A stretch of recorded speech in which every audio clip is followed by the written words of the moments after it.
ministration. Bon, j'essaie de traduire en français, c'est comme ça, non? À la fin de mon temps, je vais prier spécialement pour certaines personnes.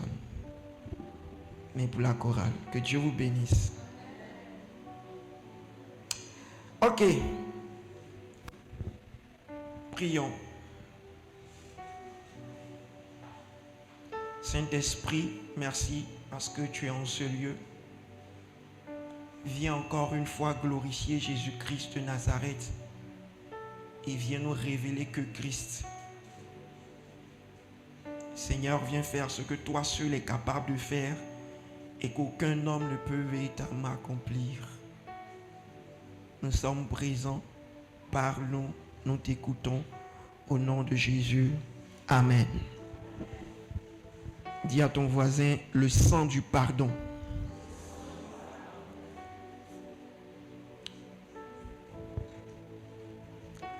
Le sang du pardon. Dis-lui, c'est notre thème de ce jour.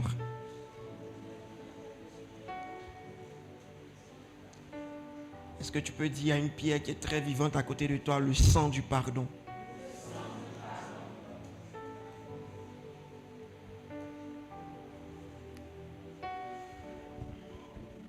Nous sommes dans Luc chapitre 15, le verset 17 à 24. Une histoire que vous connaissez très bien, mais le Seigneur va nous parler. Luc 15, 17 à 24. La Bible dit, étant entré en lui-même, dis avec moi, mea culpa.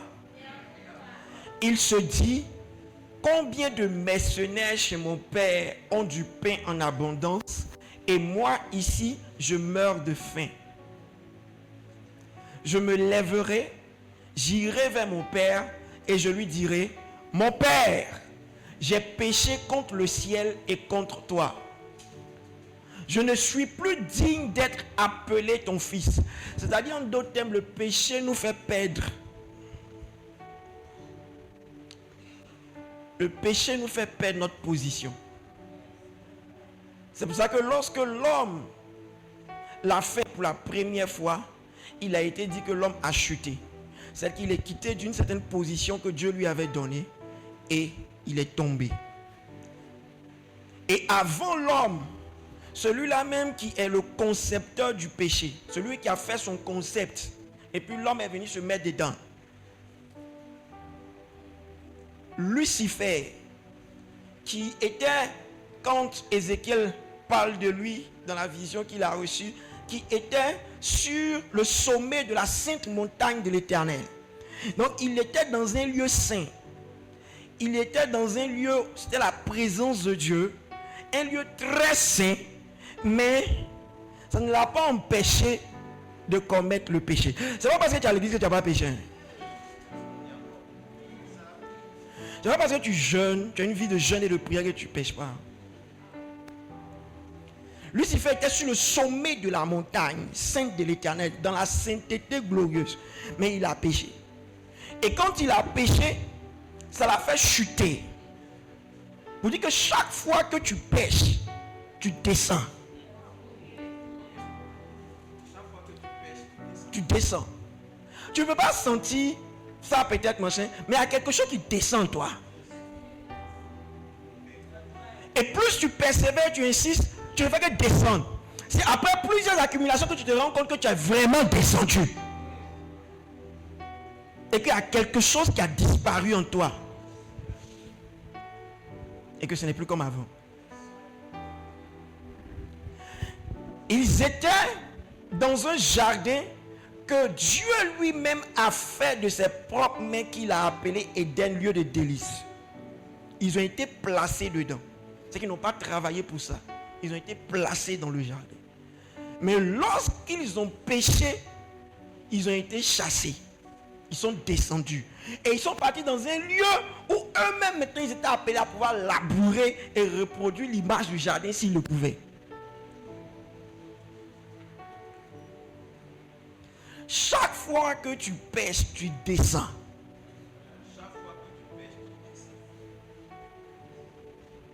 Parce que toi, tu ne dois pas t'amuser avec le péché. Et tu dois traiter le péché avec rigueur.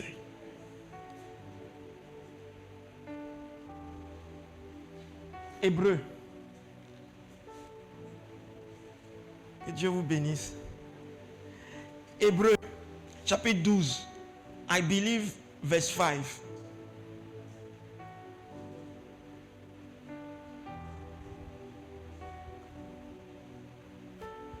« 12:5, je crois. Ou bien c'est 4. Vous n'avez pas encore résisté jusqu'au sang. 4. Vous n'avez pas encore résisté jusqu'au sang en luttant contre le péché.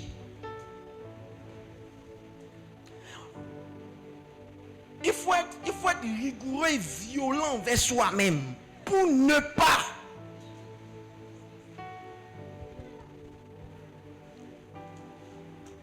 Ça peut te coûter ta vie, mais même si c'est au prix de ta vie, qu'au prix de ta vie, tu ne puisses pas tomber dans le péché.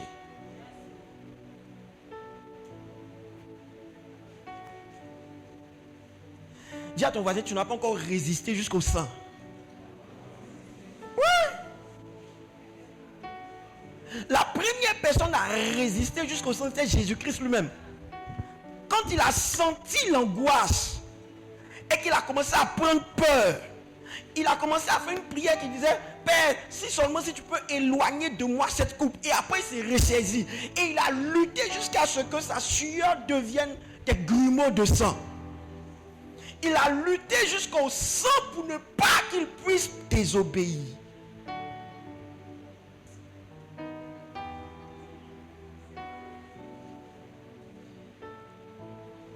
Jusqu'où as-tu lutté pour ne pas commettre le péché?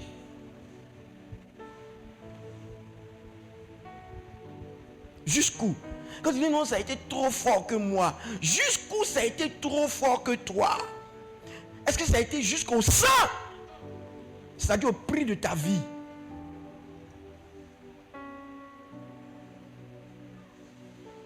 Parce que chaque fois que tu pêches, quelque chose s'éteint en toi.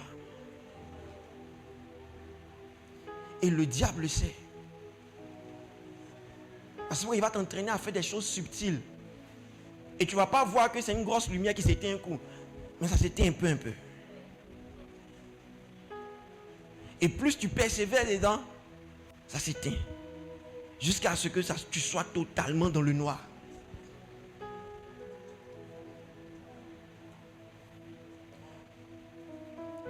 Dis à ton voisin, la sagesse te demande d'être prudent.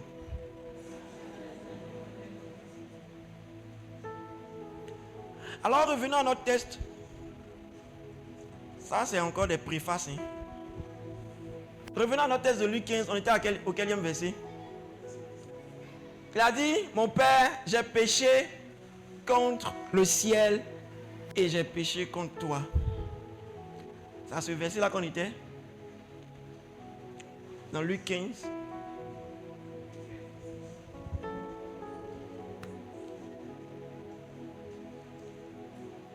Le fils lui dit: mon Père, j'ai péché contre le ciel et contre toi. Je ne suis plus digne d'être appelé ton fils. Je ne suis plus digne. Ça veut dire en d'autres termes, le péché l'a retiré de la position qu'il avait. Il était bien conscient de ça. Suivant. Mais le Père dit à ses serviteurs: apportez vite la plus belle robe et l'enrevêtez. Mettez-lui un anneau au doigt et des souliers aux pieds. Amenez le veau gras, tuez-le et mangeons et réjouissons-nous. Il donne la raison pourquoi on doit faire tout ça. Pourquoi on doit faire les 4 éléments qu'il a cités plus haut. Il dit: car mon fils que voici était mort. Écoute-moi, il est clair et il est vrai et nul ne peut contredire que Romains chapitre 6, le verset 23 nous dit: le salaire du péché, c'est la mort. C'est-à-dire que la conséquence directe du péché, c'est la mort. Et la mort, c'est l'absence de la vie.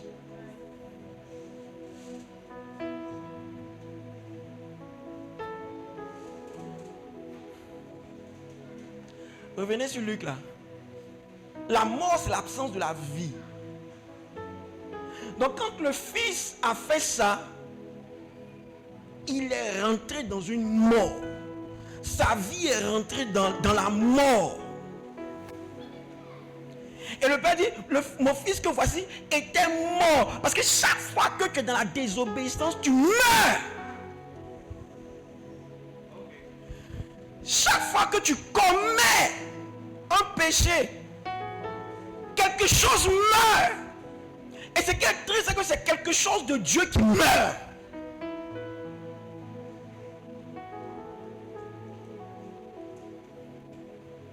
Chaque fois que tu es en relation, même frères et sœurs en Christ, ou bien en relation avec quelqu'un, et que tu vas contre la relation, tu tues cette relation à petit feu.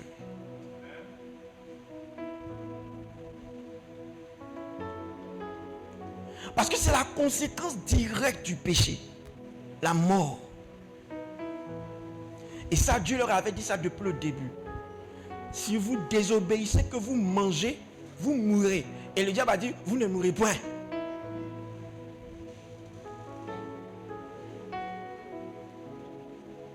Mais tu vas mourir. Et tu meurs. Parce que quelque chose s'était. Et il est revenu à la vie. Il était perdu. Chaque fois que tu pêches, tu perds quelque chose. Et si tu regardes bien, tu vas voir que c'est ton vilain comportement avec que tu as perdu des personnes et destinées. Et son comportement là. Si tu regardes bien, tu vas voir que non, ton manque de discernement a fait que tu as perdu des gens qui étaient des aides. Vous comprenez? Quand Dieu veut te bénir avec, retenez ceci. Tout ce que Dieu veut te faire n'a ni beauté ni éclat. Parce que Dieu n'est pas dans la séduction. Dieu est dans la conviction. Donc tout ce qu'il fait n'a ni beauté ni éclat. Quand il veut te donner un bon mari qui sera riche et qui est riche, tu vas voir que ce dernier aujourd'hui n'a rien, il est très pauvre, il dépend de quelqu'un.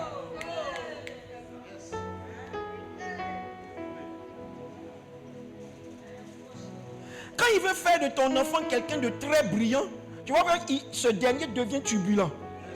Et il te casse la tête.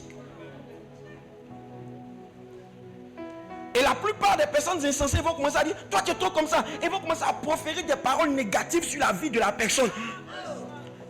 Alors que même les scientifiques te disent que les enfants les plus intelligents sont les enfants turbulents.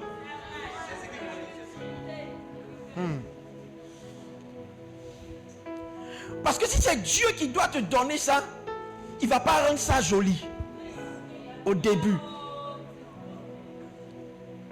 Si David voulait regarder au premier groupe de personnes que Dieu lui avait donné, c'est 300 ou 400 personnes qui étaient venues dans la caverne d'Adullam. Et dit non que ces personnes sont au contraire des fardeaux au lieu d'être des aides, parce que c'était des personnes endettées, c'était des personnes qui n'avaient rien, et c'était des personnes en plus qui ne savaient pas combattre.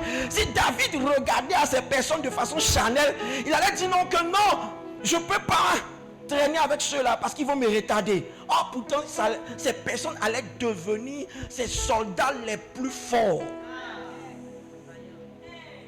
Parce que tout ce que Dieu va t'envoyer est camouflé. Dieu est dans le camouflage. La gloire de Dieu, c'est de cacher les choses.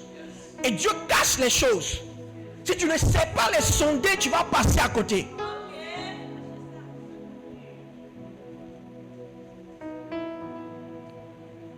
Tous ceux qui passaient ici, qui pouvaient savoir que au niveau de cette maison blanche, un jour, des années plus tard, ça allait devenir un centre de disciples de Christ. Qui pouvait imaginer? Qui pouvait imaginer qu'à côté de la prison civile, à côté de la justice, Dieu allait venir établir quelque chose qui allait changer et transformer l'histoire des gens? Qui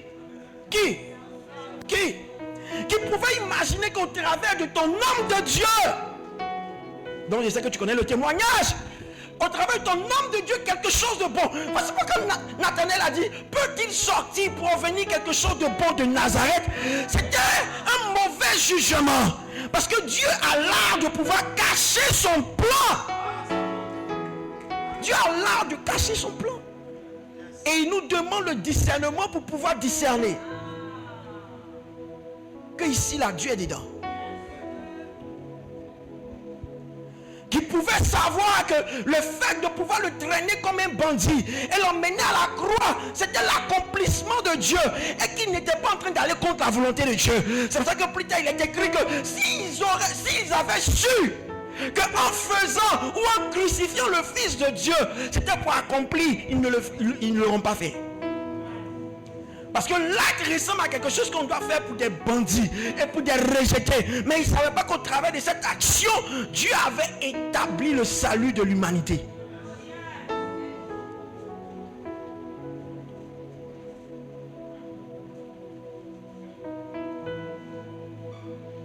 Je dis une chose.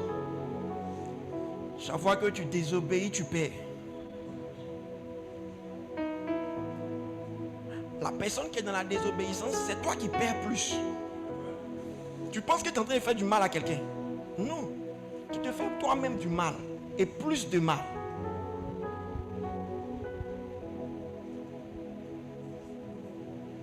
Oh, moi mon cœur est gros. Moi mon cœur est gros. Moi mon cœur est gros. Tu as vu que gros cœur, tu as fait perdre le boulot. Tu es parti parce qu'on t'a frustré. Tu as été frustré. Tu te laissé emporter par la frustration. Et puis à la fin de ta vie, tu as souffert. Et rapidement on t'a remplacé. Parce que ceux qui cherchent le travail ils sont nombreux. Tu vois ton poste à l'église que tu as là. Il y a beaucoup de personnes qui veulent avoir ça. On ne pense pas que... C'est pour ça que Jésus leur a dit, même si vous les faites taire, les pierres vont se lever. C'est ça que ça veut dire? C'est que ça veut dire simplement que les personnes que vous pensez qui sont endurcies et qui ne s'intéressent pas à l'œuvre de Dieu, ces personnes-là vont se lever afin de pouvoir crier. Parce que si toi tu veux faire taire quelqu'un qui est déjà disposé, je vais prendre la personne qui est déjà endurcie et dont le cœur est endurci, qui a un cœur de pierre. Et je vais changer son cœur de pierre en cœur de chair. Et cette personne va commencer à crier. Et toi-même tu vas te dire que cette personne aussi crie. Mais c'est pas toi qui disais que tu n'étais pas dans les choses comme ça. Il va te prouver que du rocher peut sortir de l'eau. Et que ce n'est pas parce que c'est dur, ce n'est pas parce que c'est du caillou que ça ne peut pas se ramollir.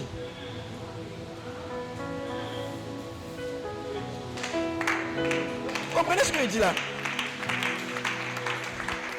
Chaque fois que tu es dans la désobéissance, c'est toi qui perds. Je veux que tu retiennes ça. Chaque fois que tu es dans la désobéissance, c'est toi qui perds. Parce que péché là, ça signifie rébellion. Ça signifie désobéissance.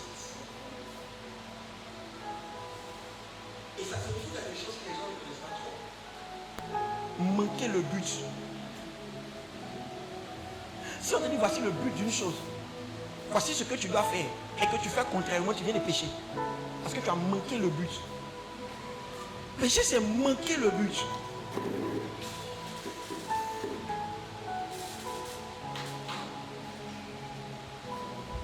Chaque fois que, regarde, quand je suis venu, on parlait dans notre causerie, on ne sait pas dans quoi, mais on est tombé là-bas.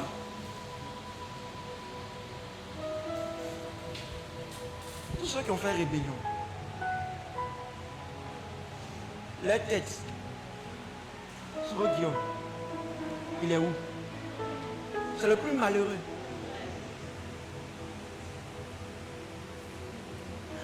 C'est toi, la Bible ne ment pas où? C'est toi qui vas perdre toujours. Celui dont tu te moquais pour dire non, il faut rentrer, la justice du pays va ce truc. Lui actuellement il est là. Ils sont tous là. Tous les à côté sont là. Mais toi depuis combien de temps tu es sans domicile fait, tu te promènes ici, tu te promènes ici, tu te promènes ici. Parce qu'il n'y a rien dans la rébellion. C'est toi qui vas perdre.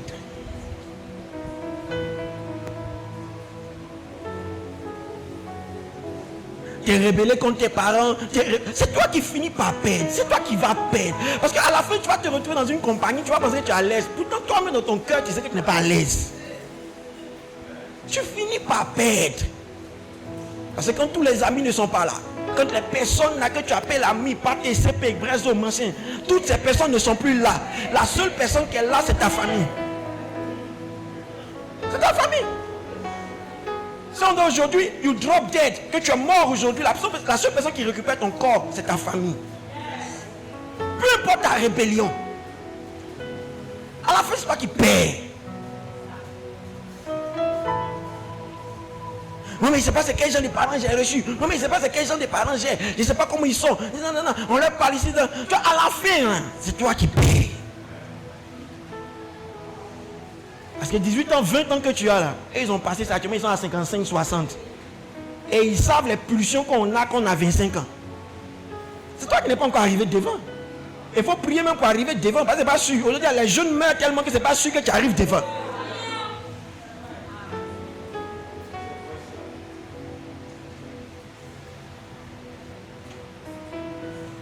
Dis à ton voisin, la vie ne s'écrit pas au brouillon. Tu vois, quand on est à l'examen, on a un petit brouillon à côté. Tu fais tes exercices au brouillon et puis après tu recopies ça au propre. Mais le problème avec la vie, c'est qu'on n'a pas brouillon. Le problème avec la vie, il n'y a pas de cahier de brouillon. Il n'y a pas de feuille de brouillon. Tout s'écrit au sens propre.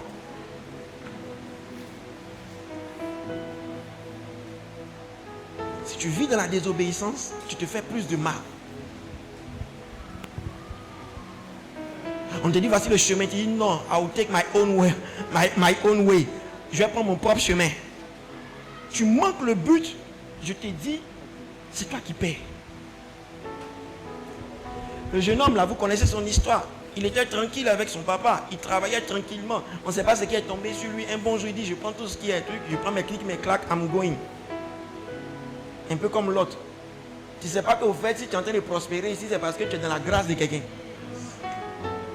Et lui, il se croyait trop intelligent. On est en train de travailler pour ce monsieur, on est en train de travailler pour ce général, partager les biens là maintenant. Oh, pourtant, toi-même, tu sais que tu n'as aucune capacité de gestion et puis de multiplication de la grâce. On lui a donné, il a pris, il est parti. Tout ce qu'il a fait là. Tu sais, hein, tu penses que tu es bien jusqu'à ce que tu reçois des sommes d'argent. Frère.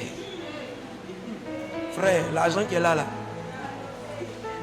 J'ai compris pourquoi lorsque Jésus a parlé, la seule chose sur la terre auquel il a mis un peu un pied d'estal, puis s'est comparé, il a dit c'est soit Dieu ou maman. Et sur la terre ici, l'argent c'est un Dieu, hein, un petit dé. Sur la terre ici, l'argent c'est un Dieu lui-même, il sait qu'il est en concurrence avec ça. Frère, je prie au nom de Jésus que le Seigneur te bénisse avec l'argent. Tu comprends? Mais il y a des sommes là, quand tu as ça, frère, l'argent ça peut être fou, hein. Même tu vois, tu n'es pas encore arrivé à un certain niveau. Mais quand tu es en galère, tu as un projet. Mais dès qu'on te donne 100 000, tu as oublié tes projets. Tu as oublié tes projets. Après ça, c'est 100 000 seulement. 100 000 seulement, tu t'as oublié. 100 000 seulement, tu t'as oublié. 100 000 seulement. Tu t'as oublié. Et comme ma première fois de pouvoir toucher une grosse femme, quand il a fini ça. Non, c'est là qu'il a su que non, l'argent, c'est un pouvoir. Hein. Non, ça a failli modifier mon comportement envers les gens. Oui. Du coup, le frère, j'ai commencé à le prendre d'une certaine façon. Il dit non, mais. Et puis après, il me dit, Fabrice, qu'est-ce que tu fais? Tu fais quoi? Parce qu'il t'a donné combien? Non, c'est l'argent était 10 millions. Ça fait changer mon comportement. Les gens maintenant, ah non, tu es mon préféré. Ah non, non. Il me dit, Fabrice, tu fais quoi? Est-ce que ça dit que tu es achetable? En ce temps là.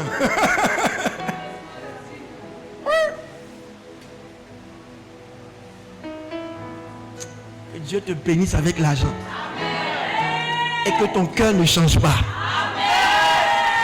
L'argent c'est une force, hein?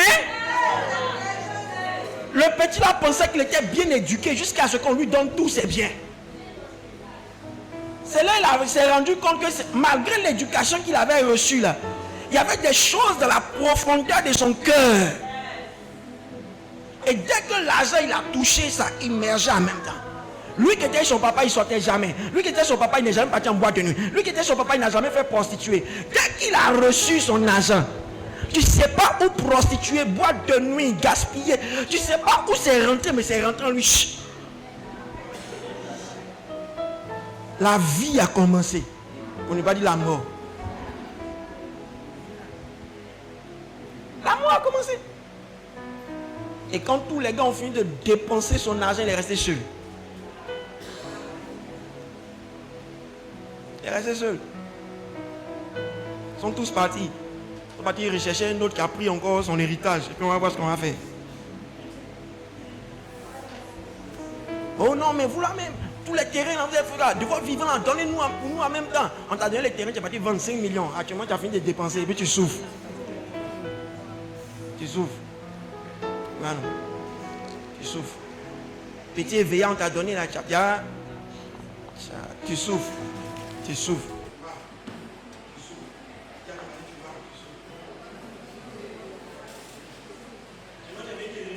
Dis au Seigneur, prends compassion, pitié de moi. Et puis le Seigneur me regarde et me dit, parce que chaque fois que tu es dans la désobéissance, tu perds. Chaque fois que Dieu permet que quelqu'un te parle, pour te mettre sur le chemin, et puis tu dis non, tu es en train de perdre. Tu perds quelque chose. Merci. Tu perds quelque chose. Tu perds. Je dis à quelqu'un, refuse de perdre. Oui. Dis-lui, refuse de perdre. C'est la vérité. Quand on t'a dit non, cette fille-là, non. Ce garçon-là, non. Il faut attendre un peu. Il fallait obéir. Il fallait non, c'est... Ah, papa, je l'aime, je l'aime. Tu vois, à la fin, tu as perdu. Tu as perdu quoi? Tu as perdu du temps, tu as perdu machin. Les autres qui sont bons, quand ils sont venus là, on leur a dit que tu étais occupé. Ah, peut-être qu'ils ne pouvaient pas s'insérer dans une relation occupée. Ils sont partis.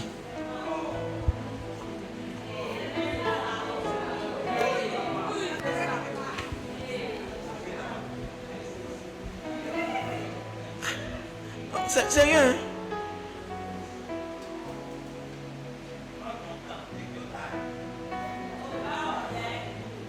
Ça fait quand même un peu longtemps que je suis pasteur. Hein?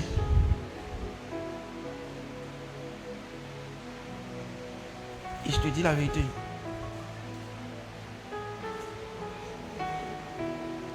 En décembre 2025, ça me fait 20 ans que je fais. Ça fait quand même un peu longtemps. Hein? C'est ça pourquoi je te dis ça, parce qu'on a entendu les histoires. Hein? C'est quand tu es au bureau, là, les gens viennent parler, viennent se confesser, viennent s'ouvrir. Viennent s'ouvrir. Là, avant que je n'arrive ici, il y a une dame pour qui j'ai prié à Boaké et que le Seigneur lui a fait la grâce. Elle cherchait un enfant et son mari, ils ont eu l'enfant. Elle est tombée enceinte. Tout allait bien. Ils sont partis à l'hôpital. Normalement, la première écho a dit qu'elle devait accoucher le 7 mai. Ils sont partis à l'hôpital au CHU de Boaké. Et le médecin leur a dit non, que bon, on va te faire une césarienne. Et moi, je lui demande, mais la césarienne, c'est pourquoi? Ils ont dit quoi? Non, ils ont tout fait, c'est bien, l'enfant est bien portant, tout et tout. Il dit, mais qu'est-ce qui justifie la césarienne? Non, il a trouvé, non, comme je me plaignais là, donc il a trouvé qu'ils vont faire une césarienne. Alors moi, j'ai dit à son mari, non. Et Dieu n'a pas dit encore que ça sera par césarienne. Ils ne m'ont pas écouté. Ils sont partis, ils ont fait césarienne. L'enfant, quand ils l'ont enlevé, il est mort. Dès qu'ils l'ont enlevé, qu'il a fait qu'il est mort. Et la femme aujourd'hui, elle a grossi le cœur contre son mari parce que c'est lui qui a insisté. On te dit quelque chose et puis tu dis non que l'enfant il est trop petit, il connaît les choses. Vous voulez donner vos vies au petit pasteur. Que nous on a vécu avant lui. Le médecin c'est lui qui connaît son domaine. Je ne dis pas non, il connaît son domaine. Et puis tu n'as pas aujourd'hui qui pleure, et c'est moi.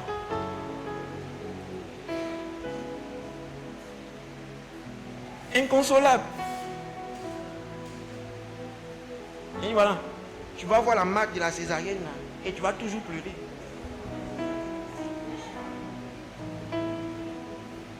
Et en plus, c'était l'enfant qui désirait, il cherchait un garçon. C'était le garçon.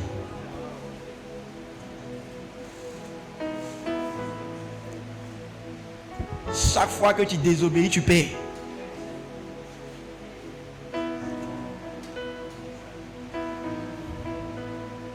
Touche ton voisin et dis-lui, refuse de perdre.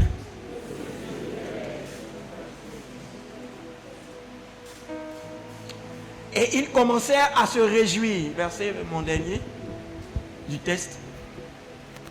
25. Or, le fils aîné était dans les champs, etc. Amen.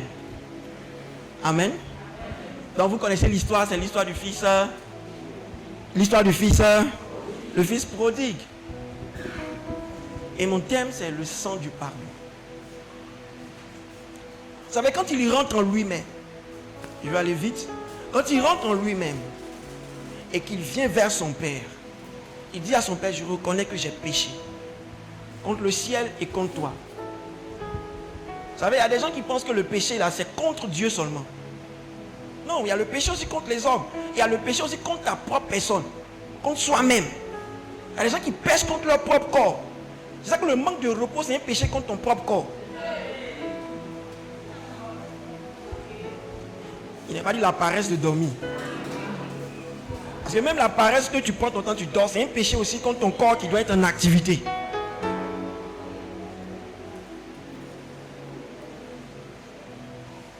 Et dit toujours à mes enfants, on ne fait jamais concours du plus gros dormeur. Il n'y a pas de récompense dedans. Oh non, moi, tu sais, moi j'aime la grâce matinée où je prolonge. Et tu pêches contre ton propre corps, quand tu fais excès de table. Oh non, c'est ma nourriture préférée, quand je vois ça, je ne peux plus me contrôler. Tu pêches. Donc le péché n'est pas seulement qu'envers Dieu. C'est-à-dire en d'autres termes, la rébellion, la désobéissance, le fait de pouvoir manquer le but, ce n'est pas seulement envers Dieu, c'est aussi envers les hommes et envers soi-même.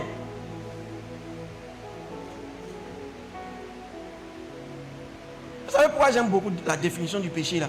Parce que la plupart des personnes ont limité le péché avec impudicité, ces genres de choses là. Mais mensonge même c'est encore pire. Mensonge c'est dangereux. Je disais à quelqu'un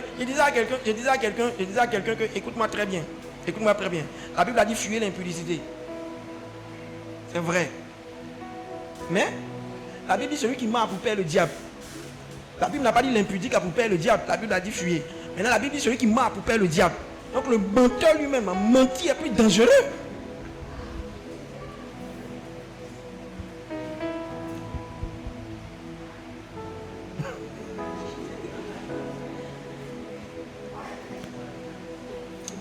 Mentir est plus dangereux. Comment tu peux être dans la présence de Dieu et puis tu mens?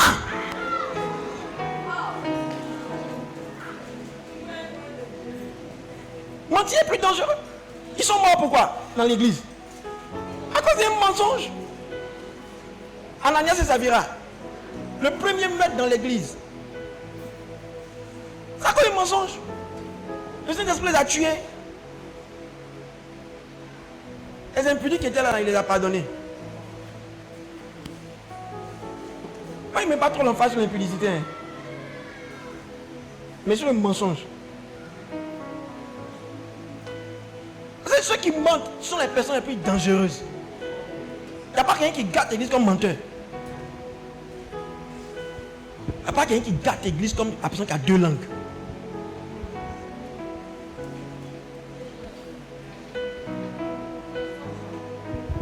C'est la vérité.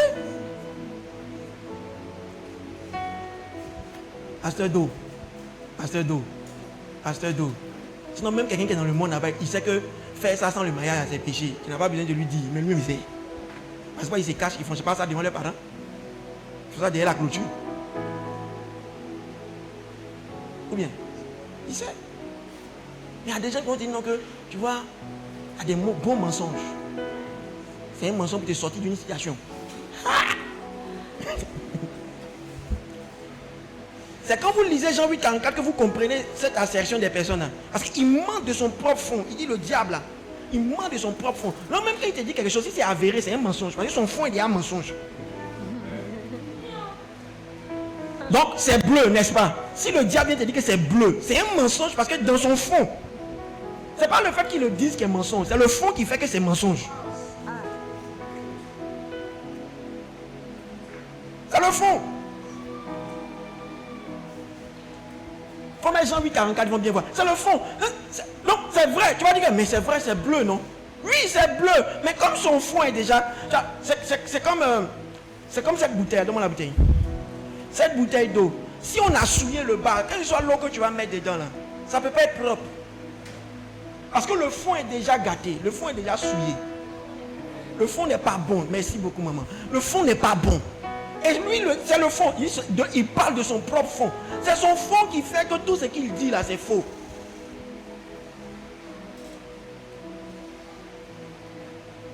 En d'autres termes, c'est sa base.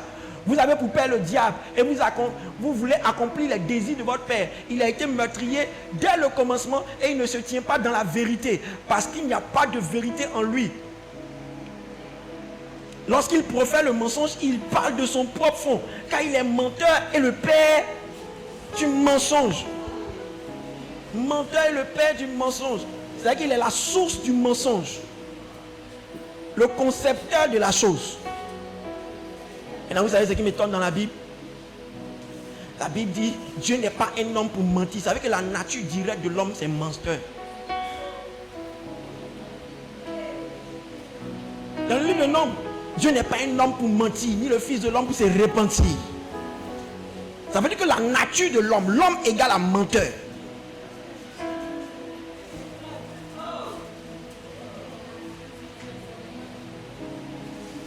Les hommes mentent.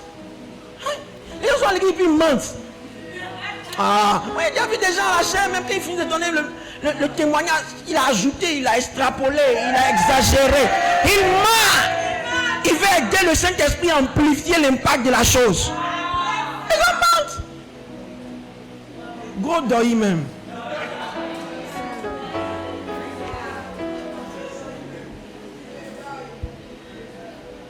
Les amis, le mensonge est rentré partout, hein. Ah, même les gens se tiennent à la chair, puis ils mentent bien ils mentent avec passion.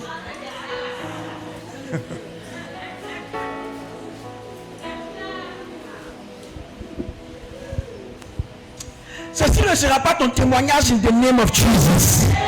Dans le nom de Jésus. Il dit, j'ai péché contre le ciel, j'ai péché contre mon Père, et je ne suis plus digne d'être ton fils. C'est vrai, tu as reconnu. Tu as fait quoi? Tu as reconnu. Tu es rentré en toi-même, tu as fait un mea culpa, tu as reconnu ta faute, c'est vrai. Et le Père dit, ah! Les gars, il fait 4 choses très importantes. Mais la 4e est la plus importante. Il dit, on a besoin de vêtements pour lui. Donc prenez la plus belle robe et venez lui porter cette robe-là. Venez lui porter cette robe. Ça parle de son identité et de sa position. Son père le repositionne. Parce que c'est vrai, à cause du péché, il n'est plus fils. Il est rentré dans la catégorie d'esclave, de serviteur. Il est devenu esclave. Il a perdu sa position. Donc ce que le Père fait, ramenez mon texte s'il vous plaît. Ce que le Père fait, c'est que le Père le positionne en lui donnant le vêtement de fils. Parce qu'avant, dans la maison, ceux qui sont les serviteurs, ils ont leurs vêtements. Il y a les uniformes des serviteurs. Et puis, il y a les vêtements des fils. Alléluia. Non. Exactement là où je suis en train de prêcher sur la robe. Il y a le vêtement. Donc quand il lui donne sa robe, la robe là, il est en train de le repositionner dans sa position de fils. Il le met à nouveau dans cette position. Et pas de simple fils, mais de fils aimé, de fils, je n'ai pas envie de dire préféré, je vais chercher un autre mot, de fils qu'il affectionne, qu'il chérit. Merci. C'est cette position-là que Jacob avait donnée à Joseph. Et puis lui a donné une tunique multicolore. Ce qui fait que ça le différenciait au milieu de ses frères. Il avait au milieu de ses frères un titre de fils aimé, bien aimé. Une distinction. Ça le distinguait, ça l'honorait. Ça prouvait que son père le chérissait et que le cœur de son père était véritablement attaché à lui. Il avait une position de privilège. Il était privilégié parmi tous.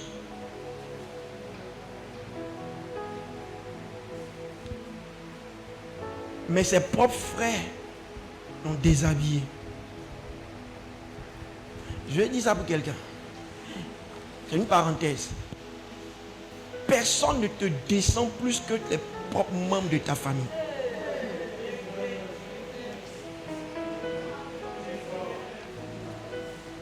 C'est pourquoi Jésus a dit dans Matthieu chapitre 10 que l'ennemi d'une personne se trouve dans sa maison. Il n'y a pas quelqu'un qui te déshabille, qui t'expose, plus que quelqu'un de ta famille. C'est eux qui vont voir cette tunique et la déchirer et te mettre à nu.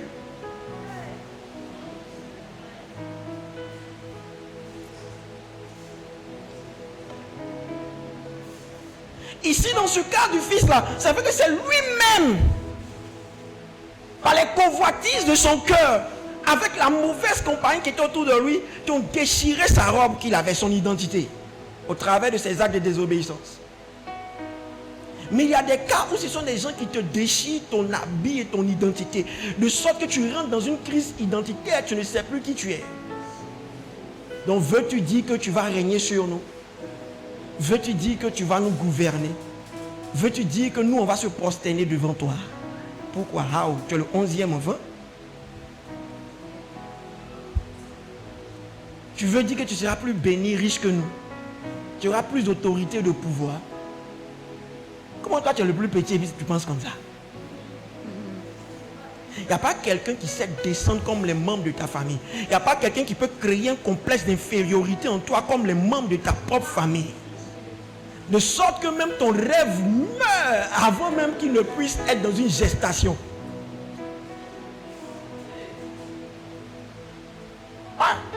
Avant même que ça puisse commencer à l'intérieur de toi, on tue ton rêve. Non, chez nous ici, là, c'est une famille d'instituteurs. Nous, le couloir qu'on connaît, c'est qu'on devienne instituteur. Donc, après ton bac, on va te faire passer le concours. Quand on va te faire passer le concours, tu vas arriver. Quand tu dis, non, tu sais, je ressens dans mon cœur que je dois faire tel nombre d'études et puis je dois faire... Pardon, il ne faut pas nous fatiguer, tu comprends un peu. Mais je te dis que c'est ce que je dois faire pour toi. Si tu veux pas, quand je laisse comme ça, voilà. Quand tu vas te réciter, fais ce que tu veux. Il n'y a pas plus grand tueur de rêve qu'une famille. Je ferme la parenthèse. Et on lui porte ce vêtement là, comme pour dire que tu es repositionné. Donc ne te vois plus esclave, mais vois-toi maintenant comme un fils. Et tu as droit et tu as part à tout ce qu'un fils a droit et part. La prédication va commencer, c'est le tour. Je suis au tour. Deuxième élément, il lui porte l'anneau. L'anneau qui est la symbolique de l'alliance, mais également du pouvoir.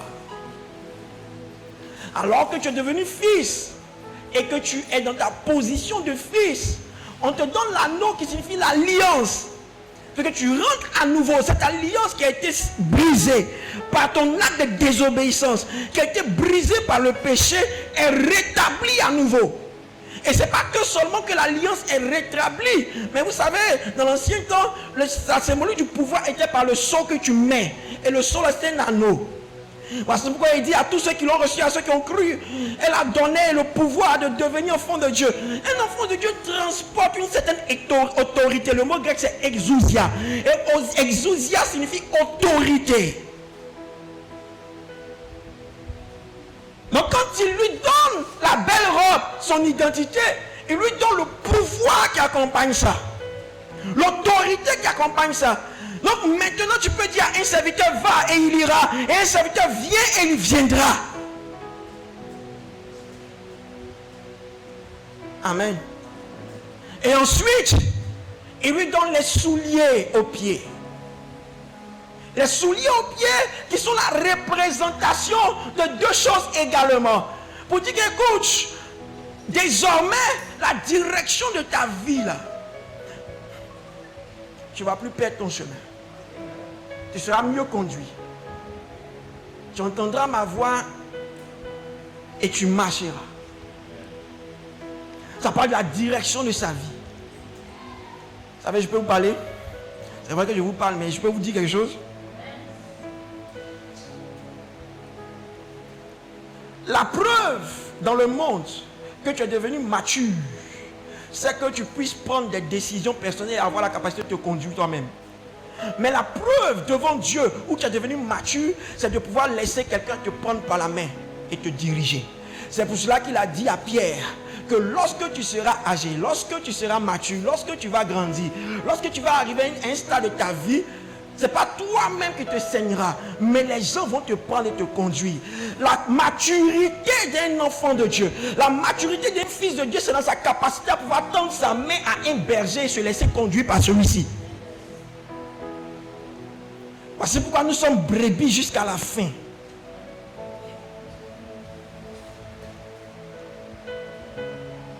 Ta maturité dans le Seigneur, c'est que oui, quelqu'un te dirige, quelqu'un te conduit. Quand tu ne veux pas te laisser conduire, tu ne veux pas te laisser diriger, tu vas perdre quelque chose. Si vous regardez bien, c'est comme une chaîne alimentaire. C'est ceux qui ne regardent pas bien qui pensent que non, le pasteur il est livré à lui-même. Et je te dis la vérité en ouvrant une parenthèse. Tout pasteur dont tu ne connais pas les ascendants, ne le suis pas.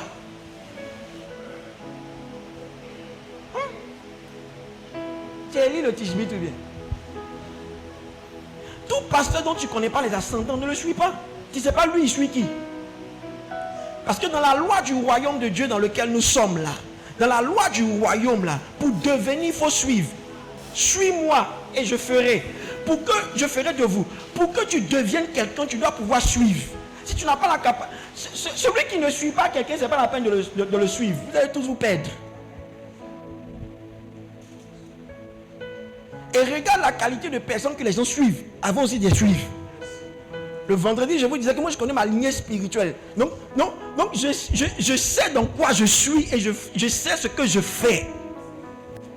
Je connais les forces et les faiblesses de notre lignée spirituelle. Parce que chaque lignée a ses forces et ses faiblesses.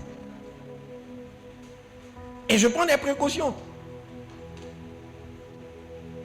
Nous, notre lignée spirituelle, là, où ça a commencé là? Ça n'a pas commencé dans... Tu vois, mon père spirituel même m'a dit également que quand ils ont fait des recherches, qu'ils ont retracé, c'est tombé sur Paul. Parce que la lignée a commencé avec Paul, et puis c'est passé par les aïeux là, c'est arrivé, c'est rentré dans Tommy Osborne, et puis c'est arrivé jusqu'à nous. Quand ils ont retracé, ça a touché Paul.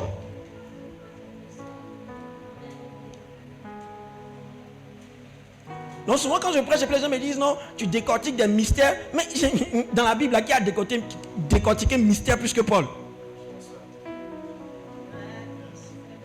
Mais en même temps, au fur et à mesure, je connais les faiblesses qu'il y a eu dans la lignée. Parce que quand tu prends quelqu'un comme l'archevêque Benson Idahosa, il n'avait qu'une seule église, mais qui a dirigé l'impact. Quand tu prends même notre grand-père direct, là, le père même, Papa Duncan, c'est même chose, il n'y a pas beaucoup d'églises, mais c'est un impact partout. Donc je connais les forces, je connais les faiblesses. Et ça que nous ne sommes pas trop des gens d'église. Parce que moi je me force à pouvoir activer ce côté-là en moi.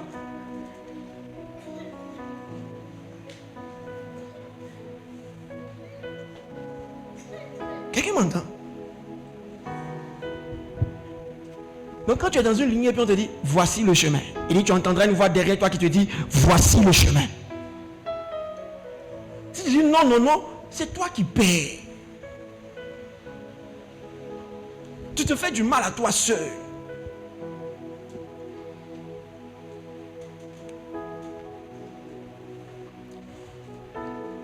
J'ai 2 filles à Rennes de la même mère. La première qui était usher à l'église à Accra. Vous savez, souvent j'ai des crises prophétiques. Donc, je lui ai dit, après ta licence, voici ce que le Seigneur dit que tu dois faire. Donc elle a pris ça, elle va dire voir sa maman. Ah maman, après la licence, voici ce que je vais faire. Et puis sa maman a dit non, moi j'ai un plan pour toi, hein. Moi j'ai déjà quelque chose. Et puis elle m'a appelé. Elle a dit, passe le téléphone à ta maman. Et allô, maman dort. Voici ce qu'elle doit faire. Qu'il n'essaie même pas d'aller comme ça. Tu vas te créer des problèmes inutiles. Donc, elle ne croyait pas trop. Ils ont commencé à faire les démarches, paf, l'école a marché, elle s'est retrouvée en France, à Rennes, tout et tout. Et aujourd'hui, c'est elle-même qui rend témoignage que, pasteur, on allait vraiment s'égarer. Oh. Parce que l'école que je visais à Londres, là même, après l'école a fermé. Il dit d'accord. Parce qu'elle ne voulait pas que son enfant retourne dans un système français. Donc elle disait non, comme elle a fait déjà la licence en anglais, il faudrait qu'elle parte dans un pays anglophone. Il dit non, Dieu l'a vu en France. Et quand elle est arrivée en France, Dieu qui fait concourir toutes choses a mis des aides, des bienfaiteurs sur son chemin. Aujourd'hui, sa maman ne dépense pas. Alors quand sa petite soeur qui la suivait devait avoir son bac, elle a fait partie à Accra. Elle a dit, va, le pasteur Fabrice va prier, on va voir où toi on doit t'emmener.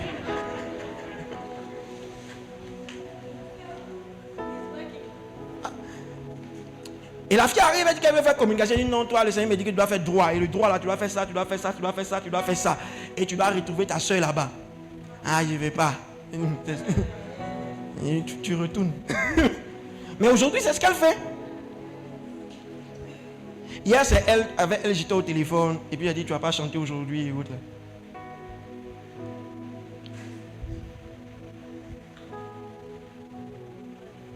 Ouais. Parce que tu vois, le chemin là peut ne pas être agréable. Mais c'est le chemin. C'est comme je te dis, la croix n'est pas jolie à voir. Mais c'est ça.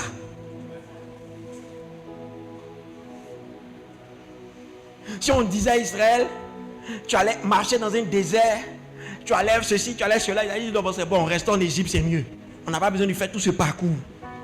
Alors Dieu a pris un appart, un pays où coule le lait et le miel, un pays où coule le lait. Il a tellement chanté ça dans leurs oreilles que ça suscitait en eux. L'homme est curieux. Allons-y, allons-y, oh!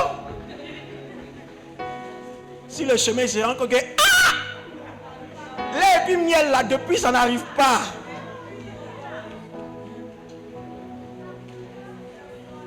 Parce qu'en Dieu, il n'y a pas de raccourci. Il n'y a pas. Il n'y a pas. Quand on a connu des personnes qui avaient 50 ans et c'est maintenant qu'elles sont converties à l'église, qu'elles sont venues, elles disaient que, tu vois, il y a des gens qui veulent mettre une certaine pression sur le pasteur, pardon, mon cas est urgent. Et ça, tu as entendu ça ou ça? T'aimes ça, là, il n'est jamais prêché à l'église. C'est lui qui t'a dit ton cas est urgent, il faut aller chez lui. Ici, là, on est dans le process.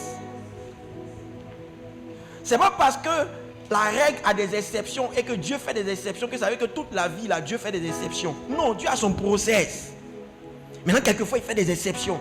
Maintenant, si toi, tu veux prendre l'exception pour définir ça comme la règle, c'est ça notre problème.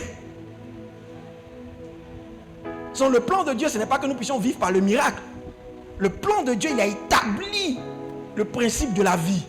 Maintenant, si toi tu es là et que tu es en train de chercher à ce que la manne tombe du ciel, mon ami, actuellement, Jésus et moi, il est ressuscité, il est au ciel avec nous. Donc, tu n'es plus en train de chercher ma promesse, mieux mon Canaan. Tu es déjà dans Canaan. À Canaan, la manne ne tombe plus. C'est toi-même qui cultives pour que la manne sorte.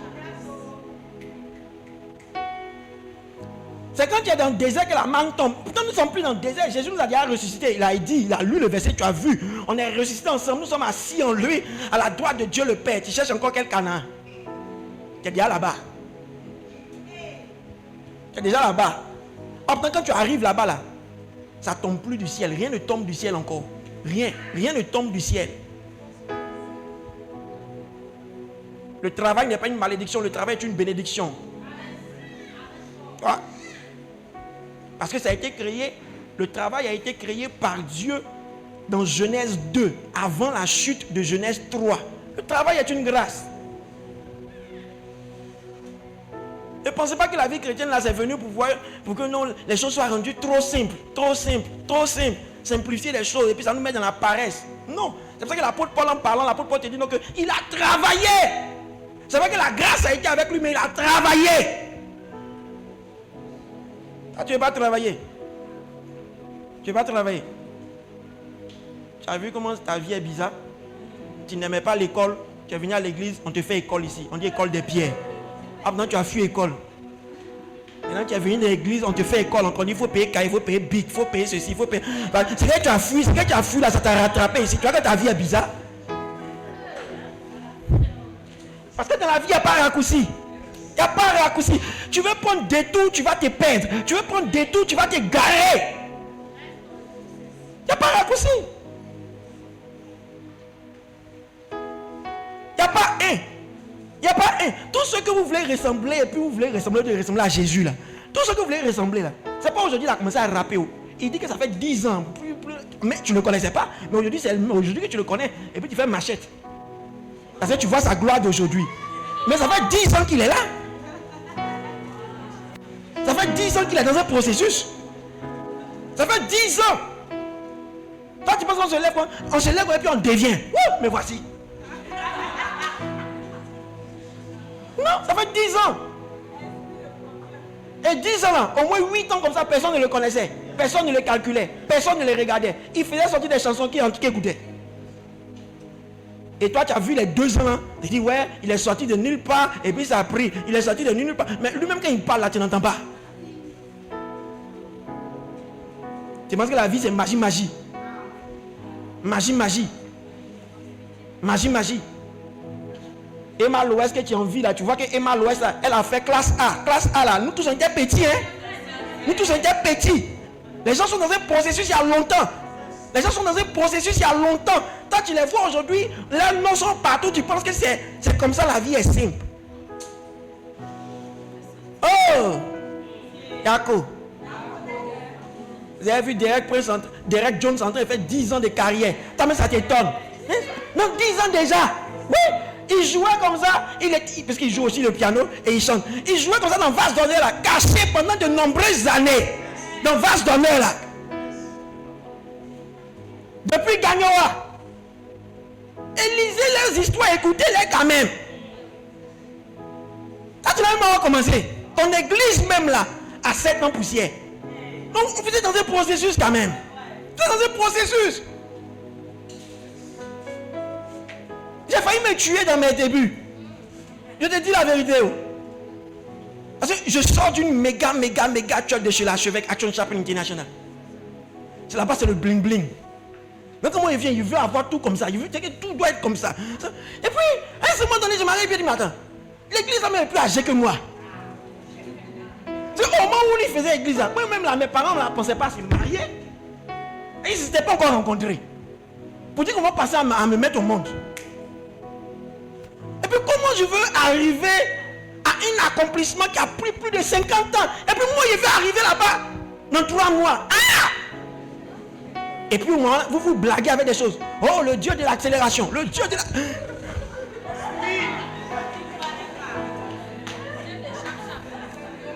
Dieu de chap. J'ai entendu des choses à Côte d'Ivoire ici. Hein. Et c'est ça que les gens aiment, être séduits de cette façon-là. Du jeu, il est là comme ça, il ouvre l'œil comme ça. Tu as déposé un sac d'argent. Boum! Aïe. Non, c'est pas comme ça. C'est pas comme ça. C'est pas comme ça. C'est un processus. Dieu est un Dieu de processus. Parce que moi j'aime votre pasteur. C'est un processus. Et les photos sont là, les gens sont là, les voisins sont là, ils peuvent en témoigner. Moi quand je suis venu ici pour la première fois là, c'était ici là qu'on m'avait logé. Mais la vie, le truc a changé. Ah, ici là. Hein? Ah, et après c'était la deuxième fois là-bas. Ah, tu as vu, donc j'ai commencé ici, après ici là-bas. Acclamez le Seigneur pour Livingstone. Wow. C'est un processus. C'est un processus. C'est un processus. C'est toi seul qui est en train de dire hey, moi là, hey, moi là, hey. Ça t'emmène nulle part. Ça t'emmène nulle part. Nulle part. Nulle part. Nulle part. Quand vous savez, nous on s'est mariés très jeune. Faut pas suivre ça. Si Dieu t'a pas convaincu. Mais juste à la sortie du bac là, tu vois un peu.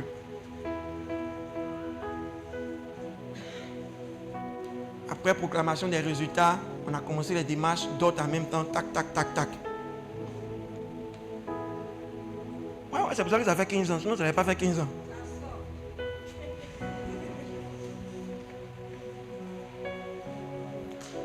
Mais je lui ai dit, tu vois, c'est bon, on est des jeunes, on a du goût, on aime tout ce qui est bien, on aime tout ce qui est bien goût. Mais on va faire un petit truc. Donc, comme on va faire un petit truc, ne faisons pas ça à Abidjan. Alors, on fait ça chez tes parents à Dimokro.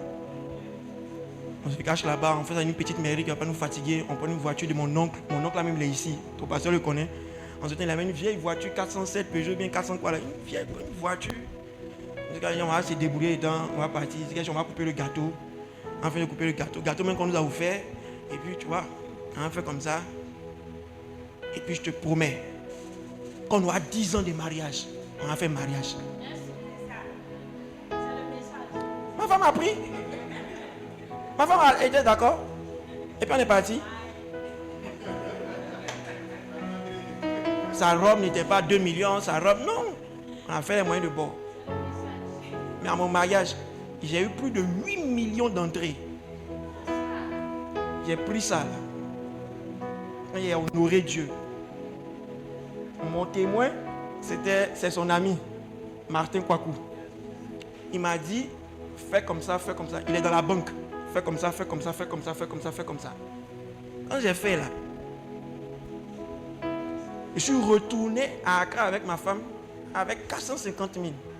On a enlevé 400 000, on a pris une chambre, il nous restait 50 000. Et puis on va souffrir. Et puis il a dit, souffrons ensemble. Mais je te garantis qu'au bout, ça sera bien. Donc tu penses que quand il me promène, il me promène comme ça. Non, c'est pas. Avant, il ne me promenait pas comme ça. Maintenant, j'ai la capacité de me promener parce que Dieu a fait grâce. Dieu a fait grâce.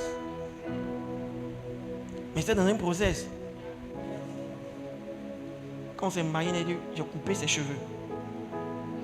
Ouais. Et tout ce qui pouvait nous faire dépenser de l'argent.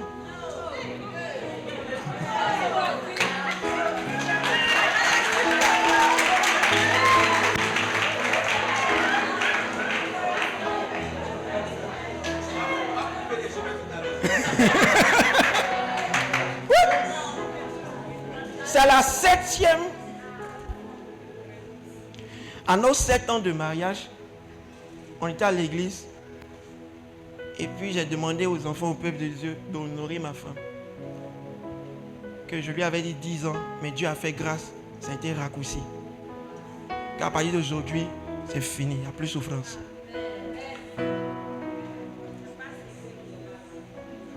Et puis on a tout fait. C'est là que ça a changé. Sinon, c'était huile du Nord et prenez vous pommadier. C'est huile du Nord. C'est huile du Nord. C'est pas que je suis fier de ça, mais en même temps, tu vois, ça me plaît. Parce que elle a pu tenir. Et on a tenu ensemble. Mais aujourd'hui, là, par la grâce de Dieu, même si on dit que Dieu nous a pris, les enfants peuvent quand même continuer l'école jusqu'à en arriver quelque part. Même si on dit que Dieu nous a pris ensemble.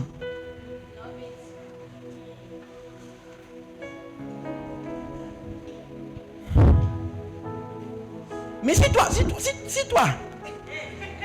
si on te propose ça, la mère que papa ne pas dit qu'il a envoyé le contrat devant sa femme. Si on te propose ça,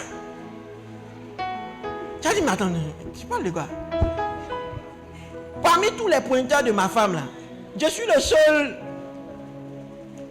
Le plus petit parmi était sous-préfet. Je sais qu'on était 5.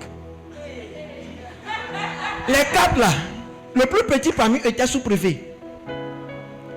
L'autre, les États-Unis, une grande entreprise. Le plus petit parmi eux était sous-préfet. Moi, j'étais homme de Dieu.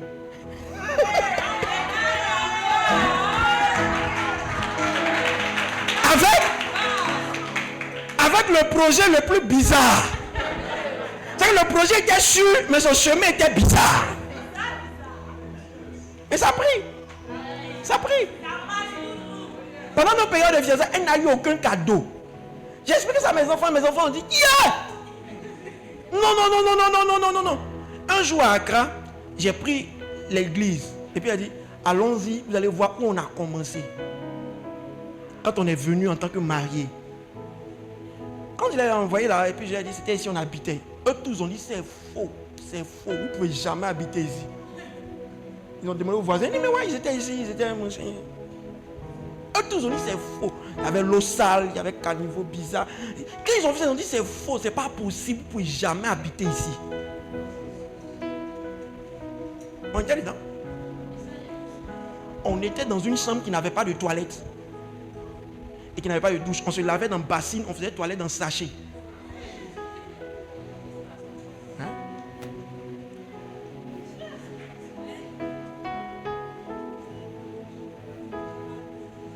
tu ne peux pas entrer dedans. Tu laves dans le bassin, tu prends l'eau dans le verset.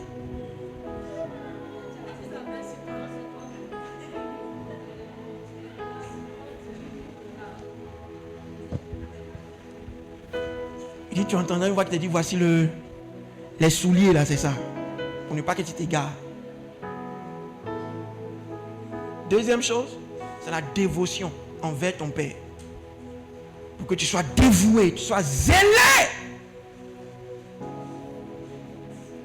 Que tu aies une certaine dévotion envers lui. Les souliers. Donc quand il dit apporter les souliers à ses pieds, c'est pour non seulement redresser la direction de sa vie, mais également lui donner un zèle, une dévotion envers lui.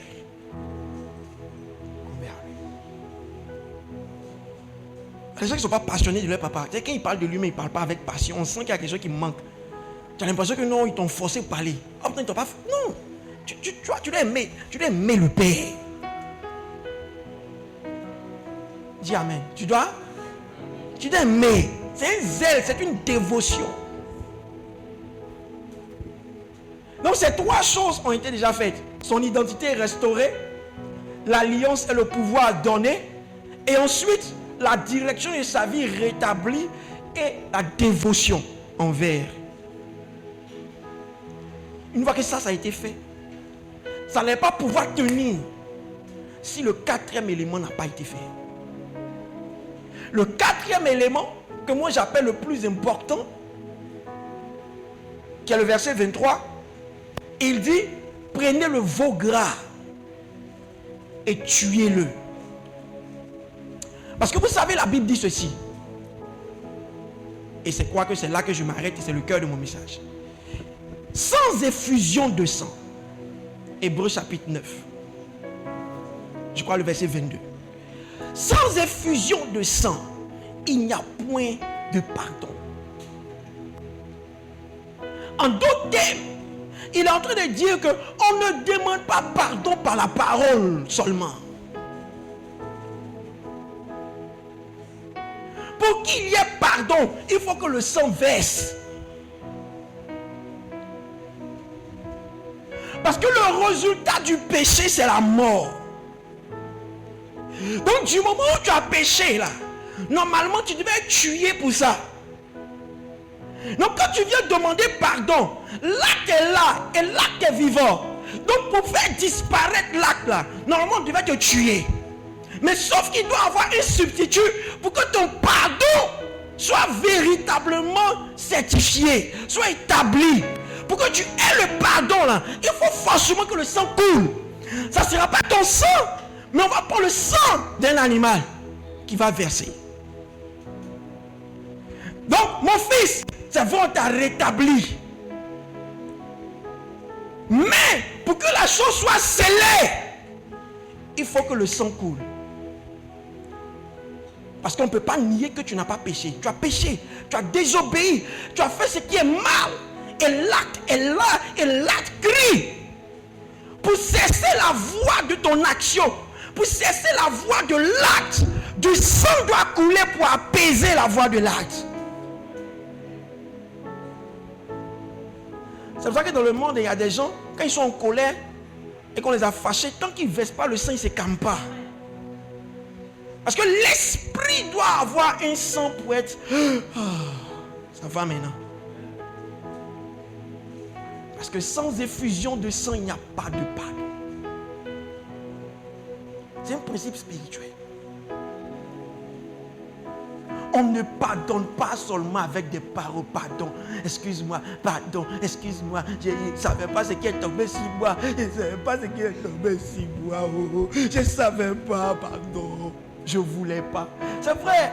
La personne va te regarder peut-être par compassion, va pardonner. Mais l'action brûle encore. La raison pour laquelle beaucoup de personnes ont pardonné mais ont du mal à oublier, c'est parce que le sang n'a pas été manifesté. Et que c'était juste des paroles. Alors il tue le veau gras et le sang coule. Et c'est la même chose que Dieu a fait. Adam et Ève, qui quand ils ont désobéi, c'est qu'il a fait. Il les a vêtus, c'est vrai. Mais le sang d'un animal devait couler pour dire que je vous ai pardonné l'action. Et ce que j'ai fait va rentrer dans un processus et ça va s'accomplir pour tous. Il a tué l'animal. Le sang a versé. Parce que sur la parole seulement, on ne peut pas pardonner.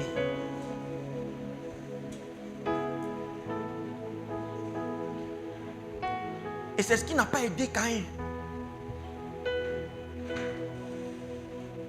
Parce que c'est la parole seulement. Mais sur la parole, il n'y a pas de pardon.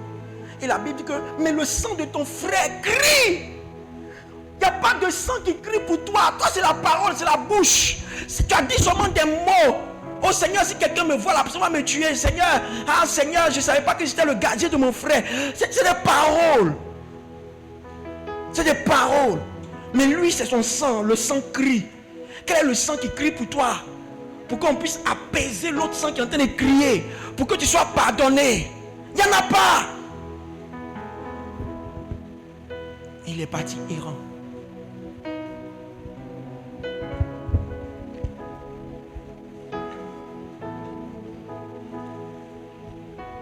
Qu'est-ce qui fait de nous des pardonnés? C'est à cause du sang de Christ. Le châtiment devait tomber sur nous. Mais le châtiment qui nous donne la paix aujourd'hui, au lieu de tomber sur nous, est tombé sur lui. Et c'est lui qui a versé le sang. There is a mystery. Vous savez lequel? Il y a un mystère, vous savez lequel? C'est que le troisième jour, il ressuscite. Il a un corps glorieux. Mais le corps glorieux est perforé. Le corps glorieux est lacéré. Jésus est assis dans le ciel, pas avec un nouveau corps, mais Jésus est assis dans le ciel avec le corps qui a été fouetté, avec le corps qui a été percé, avec le corps qui a été lacéré. Pourquoi? Pour dire à Dieu que chaque fois qu'il te désobéisse, il faut voir que le châtiment est tombé sur moi. Voici les preuves, voici les marques, voici les choses sur mon corps. Et c'est là, ils n'ont plus besoin de faire encore couler du sang. Parce que mon sang a été coulé une fois pour de bon. Voici les preuves. Quand Thomas voulait voir les preuves, il a vu. Il a mis même ses mains. Parce que j'ai demandé à Dieu, mais pourquoi il est ressuscité dans un corps glorieux, mais les marques sont restées? Pour nous servir de preuve. Pour ne pas que toi et moi, on puisse encore aller acheter des animaux pour tuer à chaque fois qu'on fait des fautes.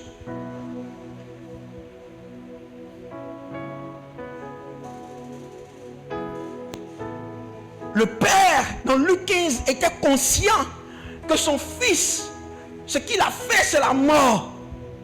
Mais il a compris la loi de la substitution que Dieu a établie dans le monde. Et il a substitué son fils à un veau. Et il a tué ce veau. Le sang de ce veau qui a versé, c'était la mort de son fils. Pour le pardon de son action.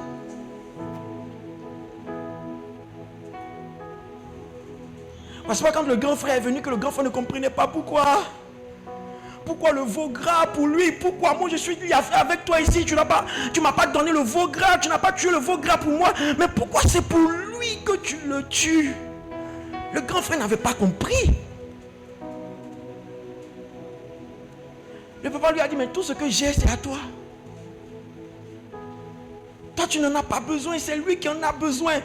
Et il a répété encore les mêmes phrases. Il était mort. Il était perdu. Si on ne faisait pas ça, quelle que soit la robe que je lui ai portée, l'anneau que je lui ai donné, la direction et tout ça, ça n'allait pas marcher pour lui. Ça n'allait pas marcher. Parce que l'acte allait toujours le réclamer. Vous savez pourquoi? Colossiens 2,14. Colossiens 2,14.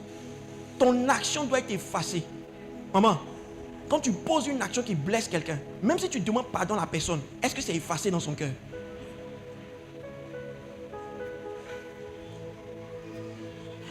C'est quand il y a le sang qui verse là, Et il a effacé l'acte dont les ordonnances nous condamnaient et qui subsistait contre nous. Il a détruit le clou à la croix. Qu'est-ce qui efface? En anglais, on a un chant. What can wash away my sin? Nothing like the blood of Jesus. J'ai cherché en français. Alléluia. Qu'est-ce qui peut laver mon péché? Rien sans le sang de Jésus. Seulement le sang de Jésus peut laver ça.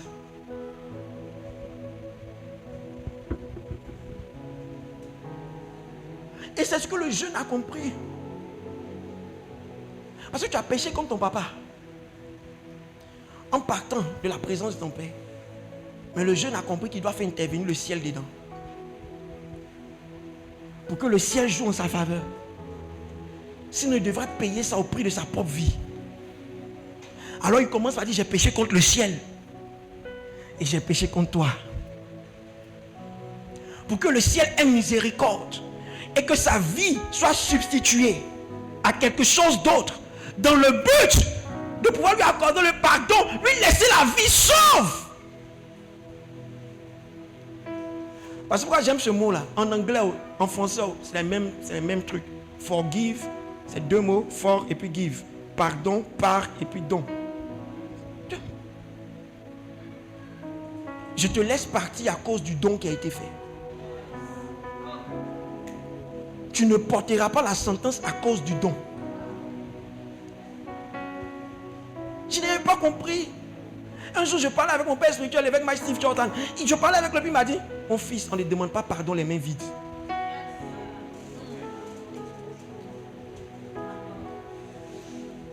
C'est toi ceux qui t'envoient, tu prends une délégation, tu envoies à machin. Mais où est l'évidence qui doit effacer quelque chose sur le cœur de quelqu'un? Tu as fait du mal à ta femme ou bien ta femme est offensée, ton mari est offensé, toi tout ce que tu as. Chérie, pardonne-moi, pardonne-moi. Je vais plus reprendre. On ne demande pas pardon les mains vides. On ne demande pas pardon les mains vides. On ne demande pas pardon dans la bouche. La parole n'efface pas l'acte. Je répète, la parole n'efface pas l'acte. C'est pour ça que souvent il y a des chrétiens qui demandent, peut-on pardonner et puis oublier? Parce qu'ils ont du mal à oublier lorsqu'ils ont pardonné. Pourquoi? C'est vrai, tu te dis non, quand tu es comme ça, c'est que tu as pardonné à moitié. Tu n'as pas totalement pardonné. Parce que l'acte est là. Et n'importe quoi peut réveiller ça à tout moment.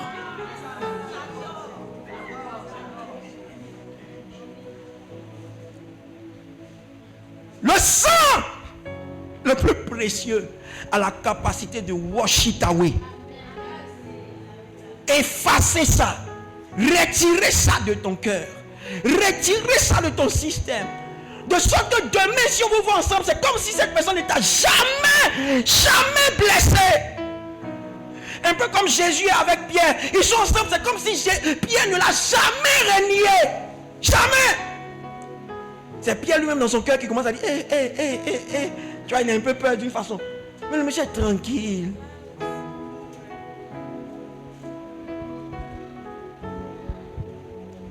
Dis à ton voisin le sang du pardon. Bien-aimés, nous devons comprendre que lorsque nous sommes offensés,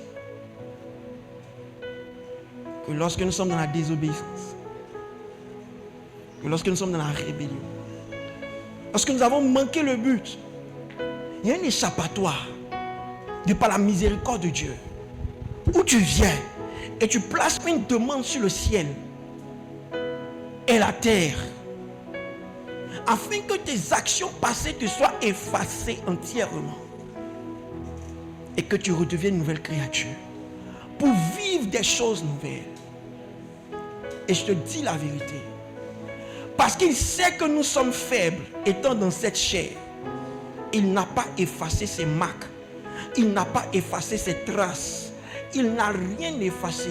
Tout est là intact pour que chaque fois tu le prennes comme substitut en participant à la chair et au sang et dis que papa, je te demande pardon par l'offrande et par le don de Jésus-Christ de Nazareth. Souvent quand on fait les choses, et puis les gens disent, à cause de Dieu, il faut me pardonner. Ils le disent, mais ils ne savent pas ce qu'ils disent. À cause de Dieu, il faut pardonner. Parce que si tu ne pardonnes pas à cause de l'œuvre de la croix, tu vas vouloir soit deux choses. Soit le tuer pour son action, ou soit qu'il se substitue à quelque chose que tu pourras tuer pour être apaisé.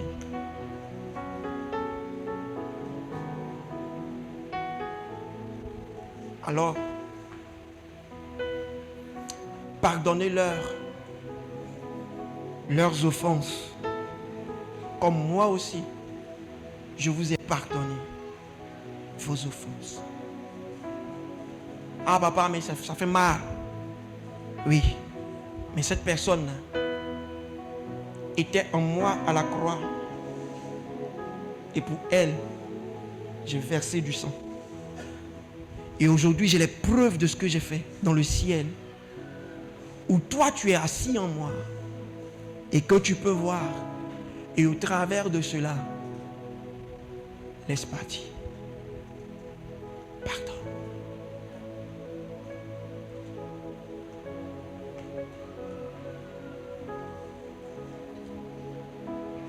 J'avais voulu être un peu dans le thème de votre père lorsqu'il m'a dit qu'il traitait l'amour, le pardon, tout ça.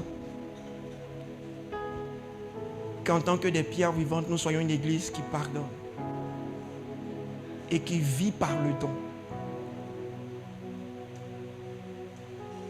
Qui vit par le don. Pardonne à ton père, pardonne à ta mère, pardonne à tes parents, pardonne à tes frères, pardonne à tes soeurs. Pardonne. Fais-les vivre en toi par le don de Christ à la croix. Pardonne à l'église, même quand l'église a fauté quelque part, c'est normal. Nous sommes des hommes dans l'église. Nous sommes des humains dans l'église.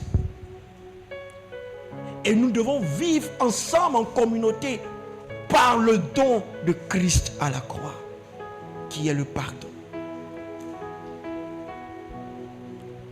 Nous sommes une église mixte où il y a des adolescents, il y a des jeunes, il y a des mamans, il y a des papas, et les âges sont variés. Et quelquefois, dans le zèle, les souliers que nous avons, dans le zèle et dans la dévotion, la langue peut glisser, quelqu'un peut avoir mal parlé, etc., etc. Mais tu comprends, nous sommes ensemble en communauté et nous devons vivre par le don de Christ à la croix, qui est le pardon. Ne laissons pas l'ennemi et ne laissons pas le diable venir s'infiltrer par quoi que ce soit, afin de pouvoir diviser la belle famille que nous sommes. Je vous en supplie par les compassions de Christ, pour vivre en communauté, pour être une église forte. Pierre a commencé à se pardonner à lui-même, à croire que Dieu lui a pardonné, afin qu'il ne puisse pas se pointer les doigts les uns les autres. Et le Saint-Esprit a dit, même Judas qui l'a fait, ils ont pardonné à Judas.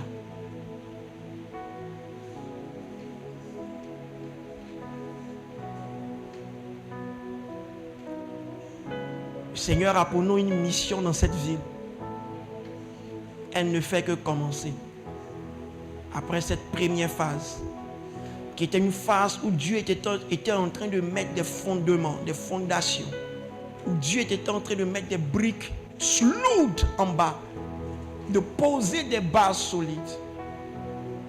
C'est maintenant que vous êtes en train de construire dessus.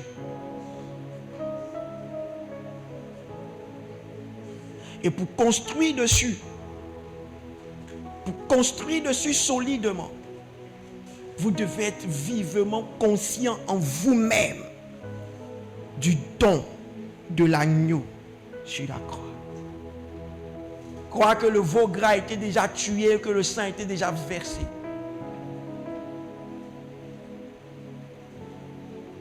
Et que même si le pasteur, en parlant par le zèle du travail, a dit quelque chose de déplacé, mon cœur a déjà pardonné. Pasteur Do, un jour j'étais en train de méditer dans mon culte personnel, puis le Seigneur m'a dit, je ne te pardonne pas parce que tu m'as demandé pardon. En réalité, je ne te pardonne pas. Je t'ai déjà pardonné. Je t'ai déjà pardonné. C'est toi qui as l'éveil du fait que tu as fait quelque chose de mal. Mais moi, pour moi, je t'ai déjà pardonné. Je suis plus loin que là où tu es. Je te dis ça pourquoi? Pour que tu viennes à l'église avec cette mentalité de je vous ai déjà pardonné. Quand c'est Jésus qui l'a fait, on a dit que oui, c'est lui le Fils de Dieu. C'est parce qu'il a la capacité de faire un criant pendant qu'ils sont en train de le clouer, le persécuter, qu'il est en train de mourir à petit feu. Père, pardonne-leur car ils ne savent pas ce qu'ils font. On a dit c'est Jésus qui l'a dit. Lui, il est le Fils de Dieu, peut supporter. Mais il y a quelqu'un qui s'appelle Étienne. Étienne. Pendant qu'ils étaient en train de le lapider, lui jeter des pierres, et qu'il était en train d'agoniser, et qu'il mourait à petit feu, et que Saul, qui est devenu Paul, était là avec les habits des gens, et qu'il regardait ce dernier en train de mourir, qui ne pouvait rien faire pendant qu'il avait des entrées, et qu'on le tuait, à son dernier souffle, il a dit les mêmes choses. Père, pardonne-leur et ne leur impute pas ce péché. C'est comme ça que Saul a pu devenir Paul et apôtre. Imaginez un instant, il disait, tue-les tous. Parce qu'ils ont tué ton serviteur que je suis. On allait perdre un grand apôtre. Parce que Paul, c'est notre apôtre. C'est le nôtre, l'apôtre des autres nations. Les pierres, les gens, ils appartenaient à Israël. Paul, c'est pour nous. On allait perdre quelqu'un qui nous était destiné.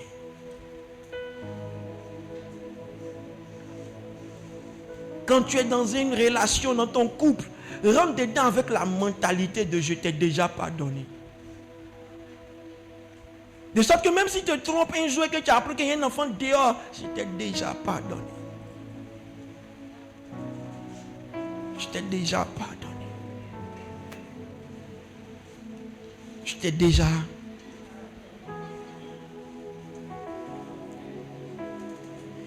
Il y a une dame, son mari, les deux sont bien, son mari a l'argent, tout dans Abidjan.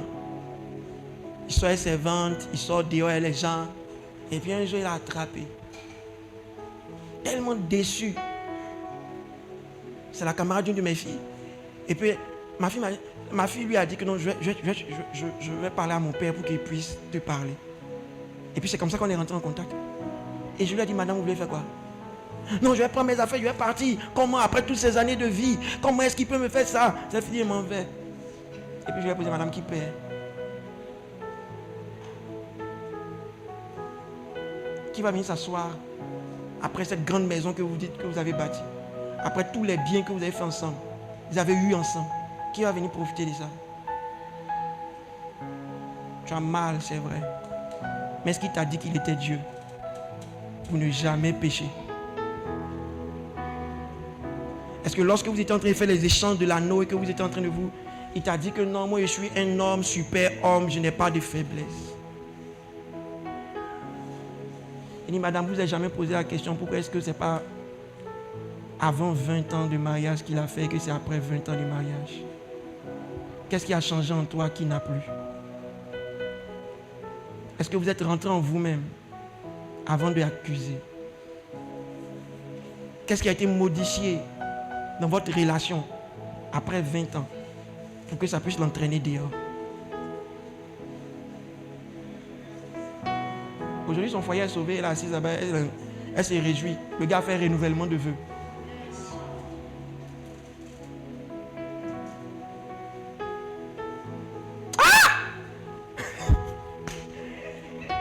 Tu es trop dans les émotions. Pasteur. Pasteur. Mais quand tu dis pasteur là, généralement tu veux que le pasteur se mette derrière toi et commence à l'acculer là-bas. Maintenant quand le pasteur te dit non, fais comme ça, est-ce que tu seras prêt ou prête à suivre? Après ça vous dit, tu ne comprends pas. Tu ne comprends pas. Tu ne comprends pas. Bien-aimé, rentre dans une relation avec la mentalité de tu es déjà pardonné. Vis ta relation, vis ton mariage, vis ton couple avec le don de Christ à la croix. Ça va te préserver de beaucoup de choses. Tu n'as pas avoir tension, tu n'as pas hypertension. Ça va te préserver d'AVC, ça va te préserver de ulcères, ça va te préserver. Vis! Que les enfants que tu as mis au monde, que tu as poussé toi-même, tu ne le souhaites pas. Mais arrivé à un moment, le diable va vouloir rentrer dans leur cœur, ils vont te manquer de respect, ils risquent de t'insulter. Il ne faut pas donner. Vis avec la mentalité de je vous ai déjà pardonné. Parce que Dieu nous a déjà pardonné. Il nous a crié, il nous a formé, il nous a tout donné, il nous a donné le souffle. Mais nous-mêmes, on sait qu'on déconne. Donc même si l'enfant est sorti de ton propre vote, au lieu de taper comme ça, si tu es sorti véritablement de moi, on va voir où tu vas dire, c'est pas toi qui demande de respect, ils vont te faire aussi. Au lieu de dire ça, dis, Sophia, il te pardonne.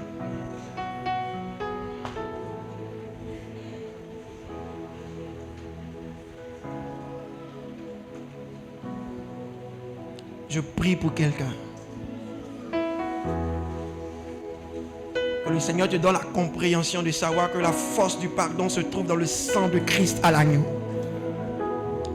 Et qu'il a été déjà blessé, meurtri, flagellé pour que nous puissions pardonner toutes les offenses.